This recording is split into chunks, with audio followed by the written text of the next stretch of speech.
What's up, everybody? Hope you're all doing great. Welcome back to Cilinix Crypto. Good morning and welcome back to your almost daily Luna Classic update already.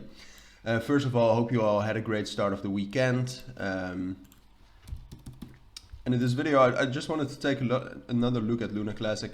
Over the last 24 hours, we're up 16%. That doesn't really tell you a whole story, all right? Because yesterday, we were dropping down quite significantly. We even, I even had to drag out this key area a little bit down to the 0.5 FIB to make sure we stayed in. And as you can see, we have struggled a little bit yesterday. Yesterday overall wasn't that great. Volume has dropped down significantly too. And to be honest, that is a bad thing. I mean, I was talking with a lot of people about 10 cents. For Luna Classic. To me, that seems further away than the last couple of days. I still think it is possible, but in the long term, all right? We really need that burn tax. And even if we get that burn tax, I mean, it's kind of what I expected, but the volume is dropping down, and I just don't think it's realistic to get more than 1 billion in volume. I'm not trying to spread fear. It is possible, but what you would need is a real ecosystem of decentralized applications on the old Terra blockchain, while most is being developed on Luna 2.0 right now. All right, so that's what you would need, because that brings a lot of sustained and sustainable transactions. And as you can see on Luna, you got 120 million. That has dropped down quite significantly too. So I still think we can get a big run, because in the end, it's not only about that burn tax and stuff. It's also about hype, right? But to me, the thing is, first of all, we need to stay above 23,000. I always name the prices like that. Let's just get into the analysis. We need to stay above that, and you know, if we stay above that for, I'd say, the next 3 days, then I actually do think we can get up to our next price target, which is around 34,000 and 35,000. That would be my initial price target.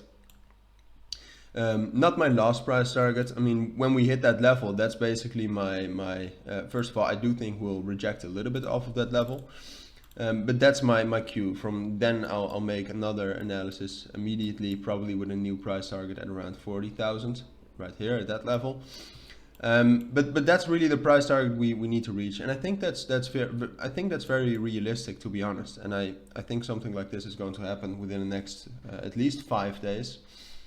But the thing is, and I feel that I need to tell you that the thing is that this level right here, which we almost broke through yesterday, is really our last support here around 23,000 at that 0.5 FIB. Under there, you still have some support at 20,000, but I don't think 20,000 is going to be enough to be the support for another huge rally.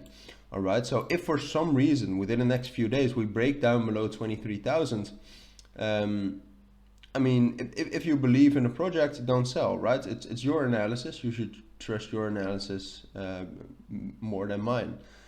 But what I think would be more likely right then is that we'll find support at 20,000, probably stay consolidated down here, but after a while also drop down to levels more towards 16,000.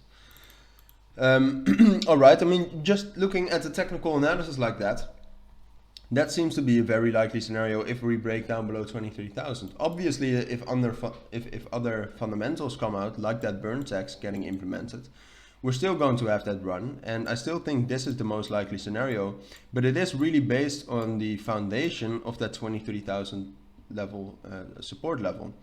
If that breaks, I mean, I was probably wrong, and we're probably going to drop down. All right, it's just technically looking at it. That is the analysis I come up with. But I do want to stress again, I still think this is the most likely scenario. There still is, I mean, this is on the 1 hour time frame, this is on the 4 hour time frame. There's still a lot of momentum, all right? And you can also see from the past, usually when Luna Classic has that initial move, it consolidates a little bit, and then it takes a little bit of time before we get that new move. All right, so I wouldn't be too afraid right now, but there are some things you really need to watch out for.